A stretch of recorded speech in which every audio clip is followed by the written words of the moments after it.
Most golf fans know that the men's and women's professional tours are run by completely separate organizations, the PGA Tour and the LPGA. Today we're going to pull back the curtain and explore a little more on the behind the scenes of LPGA tournaments and player management on the women's tours. Stay with us. This is the Business of Golf.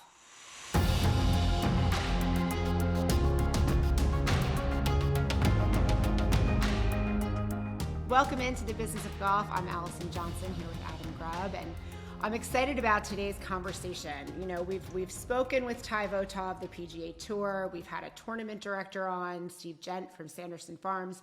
Adam, you know, it's exciting that now we get to look at the women's side and do a little bit of a deeper dive on that side.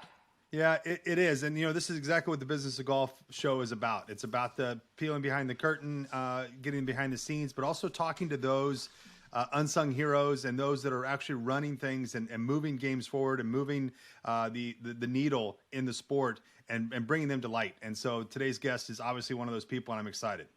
It's going to be a great conversation today. We are joined by Leela Narang. Leela, I'm so excited that you're here with us. You know, we've crossed paths for quite a few years and just really started to dive a little deeper into what each other is doing and how we can support one another. And as women in the industry, it's always awesome to have a female leader joining us. So Leela, thanks for being here today. Thank you for having me. I'm excited to be on the show. So Leela, I'm really excited to boast about all of the cool stuff that you're doing in this space. As a tournament director on the LPGA Tour of the ShopRite Classic, which is here in New Jersey by us, so it's an event that I've attended that's just phenomenal. You're also a co-founder and EVP at Eiger. So tell us a little bit about what you do in your organization and in your everyday. Sure. We started out with really probably one LPGA event, and our group right now operates 10 tournaments, one on the Champions Tour and 9 on the LPGA Tour. So on a daily basis, our team is really based each individual on the team is based where in those markets where the LPGA or Champions Tour is located. And we have a tournament team dedicated to each event. And it's really a year-round job for each group. Throughout the year, they're building partnerships, selling sponsorships, trying to raise money to grow each of the events, and put together volunteers and everything that's associated with the event that you finally come to. So it's a full-time job. In addition to that, our group also does corporate consulting for blue chip companies. We align companies in golf, so whatever sponsorships or focuses or events that they want to do in the golf market, we work with, whether it's the individual tours or hospitality programs or masters trips or whatever it might be, really focusing on finding out what the needs are and leveraging the golf market. So we do a little of everything in golf. Leela, you said earlier, just a second ago, you said that it's a year-round job. And I think that's what surprises most people, that a tournament, and especially if you're running multiple tournaments, the amount of people that it takes to put on a 4-day event is astronomical. And it does take a year of planning and fundraising and organization. What do you think somebody would be most surprised by hearing when it comes to how many people and how long it takes to put on one tournament? I would say the tournament team itself, the people who are working year round is, could be from up to 20 people, right? But no 20 people could actually run an event, right? Whether it's, an executive staff or kids out of college, whatever it might be. I mean, it takes an army. So it really is, the amount of acres that encompass a golf course, right? So from television compounds to managing the players to hospitality suites. So one of the biggest aspects of a golf tournament is the volunteers. In a PGA or LPGA tournament, you have close to 1,000 volunteers. So those volunteers, while they're volunteering for the tournament, really have to understand the nuts and bolts of their job. So we have to recruit those volunteers year round, really form committees, and then those committees manage those volunteers. And they treat this like a job, to be honest, because it's a passion of everybody's. And So during that tournament, you have about 1,000 people doing jobs to help that event become a success. So while the average person might walk into a golf tournament and you don't notice the people carrying the standards and the people serving people lunch and the people ushering the fans, the majority of those people are volunteers. So those are dedicated people who want to learn about the events, and they work on their jobs, and they're excited when the tournament finally rolls into town. And so while the tournament staff that operates the event is on site, we depend a lot on our tournament volunteers. So one of the things that we've talked about in the past on this show is that triangle at the tour, which is run a little bit differently, right? So PGA Tour, champ management, the staff at the tour, that kind of thing. And then they've got their host site, their host organization, and then the sponsor that create that tournament at each stop. So in the LPGA, it's a little bit different. So you actually own these events that you run. So Right. What is that structure at the LPGA? How is it different? So at the tour, well, there's two different models. One is an owned event. So a company like ourselves might come in and we own the event, we own the budget, or we might manage the event. It really depends on the agreement with the title sponsor. So there is risk involved when you operate an event. Let's just say that the event costs $5 million to run. Let's just say that the event team doesn't sell enough sponsorships to cover the purse, cover the hospitality, cover the event budget, then there's a risk involved. So someone has to take that risk when you develop an event. It's like any other budget for any corporation. So whether a management company says we'll share in that risk, so we'll take a management fee, and the title sponsor takes that risk. Or a company like ourselves might say, you know what, we'll take that risk. We'll own the event, and we have enough confidence in our staff or our relationships, and we'll take on the event. So there's really two ways to look at it. It's a management relationship or it's an ownership. At Eiger, we do both. It really just depends on the site and the structure of how we put everything together. But either way, as the management company or the ownership company, we're really doing the day-to-day for everything. Yeah, that's surprising to hear that. I mean, there is risk, and you wouldn't think that there was risk in running a golf tournament, but the financial risk for a company that owns it is great because but in the last couple of years, the LPGA has started to rise in popularity and excitement, fans, sponsorships. You're seeing a kind of a shift, I think, in the LPGA specifically. Are you seeing the same thing, and what do you attribute that to if you are? I think, partly due to COVID, I know there's a general increased passion towards golf, but I would say also in the last couple of years, there's been much greater awareness of women in sports as well. I think we're on a positive sort of trajectory right now where people are realizing that there's validity to women's sports. Not only do these women, they go out and they're doing the same thing as the men, right? But they're earning a lot less. And I think that corporations are seeing that now, so they're investing a little bit in women's sports. It's very much like the chicken and the egg. I know if the ratings aren't there, people won't invest in the event. But if you don't invest in the event, the ratings aren't there. So I think the most important thing right now are for companies to step in line and say, I'm going to support this product to give women the opportunity to have a platform, to make these events successful, to get endorsements for the women. They're out there grinding, 24/7 like the men, but unfortunately the purses are not what the men's are. And like you're seeing the trend now. And I think, like I said, we're on a good trajectory because I think that, the more companies that get involved, any dollar we raise, we put it back into the event. So for our group, if you see an event that's sort of scaled back, not so much hospitality, limited fans, you're operating on a budget. But the more that companies invest and purchase hospitality, get their people to come out, play in the pro-ams. I mean, all that money, the sponsors that support an event, we reinvest it back into the event. So you'll see the event grow in scale, have more programs, whether it's like at the New Jersey event, we have family fun zones. We bring in bounce houses. We have face painting. We have corporate hospitality. We have all these things that are basically come out for the 4 days and have a lot of fun. Whether you're a food connoisseur or whether you have a 2-year-old and a 4-year-old, or you have a teenager, we try and make an event really a big event that can offer something for everyone.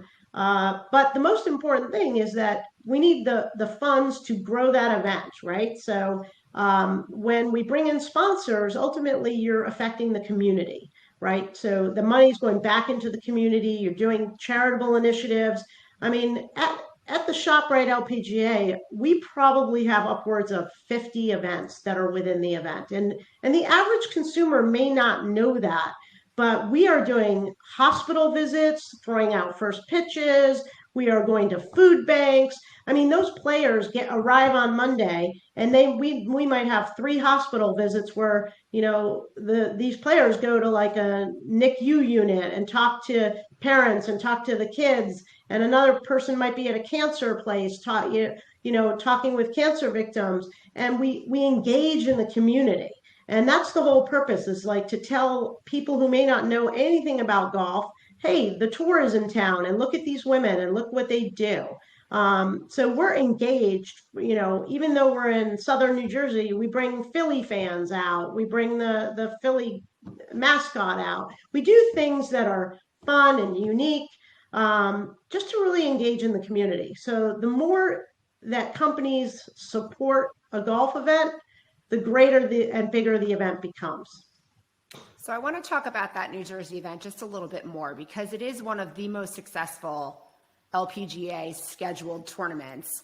I've been there. It's fantastic. It's a great course at Seaview. You've got a beautiful setting. It's always busy. Your fan galleries are good. You get good corporate involvement. You've donated over $35 million back into the community and charities, which is tremendous. But you also have one of the best pro-ams on the schedule. So you and I had actually had a conversation recently. We were on a women business golf trip, which was super fun. But one of the big conversations that we had was this difference between the men's and the women's pro-ams. And what is it that makes it so much fun for your male clients also to be a part of this pro-am experience? I'd say there's a couple things. One is, in a women's pro-am, the pro-am guest plays from the same set of tees as the player. So when you're judging, how impressive these women are, your male counterparts are teeing off on the same tee box, so you can see exactly how far they hit it. They're hitting it further than the men, and they're often smaller than the men. So it's impressive. So it's a great experience. Number 2, the level of sort of, I would say, engagement between the player and the pro-am guest is, I won't say far higher, but the women work hard, and they are truly personable and engage with the pro-am guests. So whether they're having fun out there, they're telling jokes. I mean, by the end of the round, often a lot of the pro-am players actually stay in touch with the player. I mean, I've heard stories where they're communicating via text, they're having phone calls, they're writing letters. I mean, things like that maybe you may not get that on the PGA Tour. The other thing is that I know, it is technically a practice round, but the women's probably number one asset is that fan engagement, or that pro-am player engagement with the people who are playing. I mean, they are very personable, and they mean it. It's for them. They understand that this is the business model. This is where the bills are paid. This is the platform that allows them to play golf. So there's actually a true appreciation. So when they play in the pro-am, they realize, okay, this is the money that's coming in that allows us the stage to compete. So they truly appreciate the Pro-Am players, and they use that opportunity to really entertain the guests. And I think that that's probably not a fundamental difference, but it's a difference where they value whatever, whatever money's on the table, and they perform. Let's go back, Lena, to one of your answers earlier around the week of a tournament and the schedule of these players, because in a hack's mind and someone who has never been in that space, they show up, they hit range balls, they practice, they go play some practice holes, they do the Pro-Am, and then they compete. But in between all of that, there is business dealings happening. There's corporate sponsor things that they have to do. There are meet and greets. There's media obligations. Those 3 days before the tournament are busy and packed for the player. What are they like for the tournament directors? What are they like for the people that are trying to make sure that everything is working? I'd say from the tournament directors and the tournament team, those first 3 days of the tournament are the busiest time of the tournament. I know that when you look at a golf tournament from the novice's eyes, you're seeing the television coverage Thursday through Sunday. Mm-hmm. And to be honest, from the tournament side, those are our easiest days. It's sort of like we develop the event and all the events that are within the event. And then on Thursday, we cut ourselves loose a little bit and we say, okay, we're handing this over to the LPGA Tour or the PGA Tour, where they're going to be more concerned about rules and tee times and things like that. During the first few days, our week is really working on the Pro-Am, because the Pro-Am is where, people who are coming in are paying a lot of money. They're all corporate guests. They're paying a lot of money that helps fund the budget, right? So one of our primary responsibilities is to make sure that all that goes on without a hitch. In addition to that, we're figuring out logistics for the players. We're making sure everyone feels welcome as they arrive. Practice rounds go smooth. And then, like I said before, there's a lot of community efforts that are going on. We want to let the community know, hey, the tour is in town. They arrived, and that starts on Monday morning. So from a PR perspective, from a media perspective, that's really the time that we start saying, let these players engage the community. Let's do hospital visits. Let's get them out.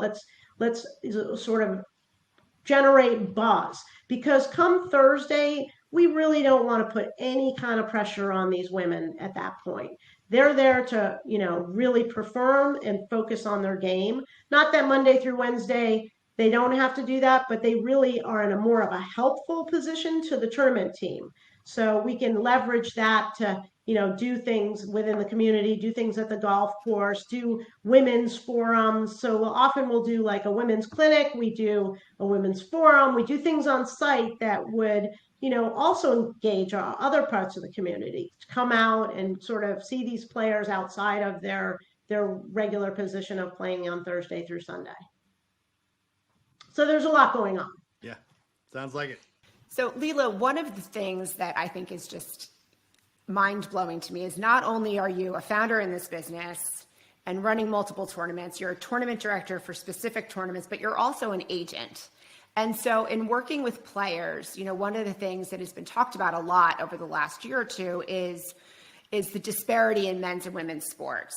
And in speaking we had Shasta Avery Hart on as our first guest of Business of Golf. We talked a lot about the corporate dollars and the sponsorship dollars behind these players and what that means to them. Can you talk a little bit about the landscape there versus the men and women in the same sport when it comes to a corporate standpoint? So one thing that's very different in golf from other sports is obviously it's a sport where unless you perform, you're not getting paid, right? So unlike the NBA or football, everyone's got playing contracts. So whether you're sitting on the bench for a football game, you're still making your contract. With golf, you don't earn a dime unless you perform. So these women out on the tour, they've got a lot of expenses that they're incurring. They are travel expenses, hotel, food, just being on the road in general. And then they play golf, and let's just say they don't play well that week. Okay, so now they're out a lot of money. And so what endorsements help these players with is is sort of it gives them the opportunity to be out there. That's what it allows them. So it sort of helps whether they play well or not. I mean, the financial support in any way is providing an opportunity for them to play. So it's imperative that players have endorsements. Okay, so if that really helps them. So the problem lies with a lot of companies want to see return on their investment, which is, you know, a great thing. Everyone wants a return on their investment, but often with women's golf, most of the events are on Golf Channel. There may not they may not be the ratings to be valued for a return on their investment, or B, they might not be in the TV coverage. So what's also important in the rule of thumb is really that in every endorsement contract, there's usually player appearance days. So a company can really take advantage of bringing that player out to do an outing, have them be a speaker at something, like engaging them with their company and using them outside of the golf world or outside of the tournament world or just for signage opportunities. And I think that it's unfortunate that the women don't get more of that support from endorsement world because they're really, really good outside of the LPGA events. So I think that you know, like I've spoken with Shasta as well, and she's, you know, there's so many players just like Shasta that are wonderful personalities, wonderful out there, and they need endorsements, whether they're, you know, on the top 10 of the leaderboard or they're, you know, at the 150th player. They all need endorsements, and I think that it would be wonderful if companies can take advantage of, you know, the 150th or 300th player, because they're still, I mean, there's a differentiation of their game by literally maybe a stroke, but the value that they bring to a company is really similar. So, you know, the from outings and hospitality and appearances, these players are phenomenal. And I'm sure there's some appreciation too for that 150th, 200th player that has that endorsement and is getting that support that some of the top players used to have, but now they're kind of a little bit more accustomed to it, a little bit more used to that type of treatment and that type of sponsor. But some of these people that are coming up into golf, and especially the young women, there's an appreciation and excitement because somebody is sponsoring them, supporting them, and helping them achieve their dream. And let's not forget that. That's what those sponsorships do. They're helping women achieve their dream of playing professional golf in the LPGA. Absolutely. I mean, that's the level of appreciation, and I can say this from, you know, the top 10 women who probably have a lot more sponsors than other women. I mean, they're still appreciative. I think, I mean, maybe it's fundamental to, you know, who we are, just being appreciative in girls and women. But I will say that it's really important because it's what will create sustainability in the tour and these women, because they need supporters, especially because there's such an inequity between men and women in endorsements. And it's unfortunate when companies evaluate an endorsement just on media coverage. It's really unfortunate because that's really shooting them in the foot, because the media opportunities are often not there. So if you're going to measure how much you give a woman by how much TV coverage she's getting, you're missing the ball. And not only that, you're really not helping, because it's not their fault that there's a lack of media coverage. If they're not in the top 10 week after week, they're still a great player. They're still someone who's making a huge difference in the world, and they're still doing something that 99.9% of this country can't do. And to base your sponsorship level or endorsement level on that, you're missing the ball game. Well, and I can tell you personally, I've worked with a couple of guys who have gotten phenomenal TV coverage, and then I bring them out with my clients and I'm like, you need to talk. They don't want to talk to me. They want to talk to you. Right. And that, with the women, they're, you know, they're hosting their guests. And so there is a very, very big difference there. So I agree. Basing it off numbers, not always the right way to go. Well, Leela Narang, thank you so much for joining us today. This has been a great conversation, and you really, I mean, I'm surprised at some of the stuff that we talked about. I hope that our guests, I hope that our viewers enjoyed it too, but it was phenomenal. So thank you for the time. Thank you guys for having me. Enjoyed it thoroughly. Come out and support the LPGA. Will do. Thanks, Leela. All right, thanks. So, Adam, in doing this show, one of my hopes, personally, from my perspective, so I hope you agree, is that we can not only, bring these interesting stories to golf fans everywhere, but really start to have business owners and business executives look at the business of golf a little bit differently. So, corporations can engage with golf in a lot of different ways. But when you talk about the LPGA tournaments, what we heard today is they can look at it from sponsoring individual events, having hospitality suites and entertaining clients, playing in the pro-am, sponsoring players. There's really a whole menu of ways to interact with top talent in the world. Yeah, and that's what's exciting and also a little frustrating that those stories aren't told more, and that people don't know about all the activations, all the interaction, all the engagement. She kept saying events and experience and from face painting. My God, we'll go down to the square at our little town because there's face painting. Why wouldn't I go to an LPGA event because there's face painting, right? To bring the family and bring the kids in. Those are the stories that I like to hear of how these big operations are bringing more people into the sport. But she had a lot of great thoughts around the women's game in general. And I think that if you get a chance to play any pro-am, to play an LPGA pro-am where you're having that type of engagement is something that is really, really special and really cool. And it's a story that you tell forever in your golf life. If you don't get that opportunity, I know, AJ, you've had a lot of experiences in golf. I haven't. So the one pro-am I've ever played, I tell that story. That's my pinnacle story of golf, right? And I hope to play one at the LPGA as well, so that can become the new story. So thanks for bringing Leela on. She was a great guest and a great conversation.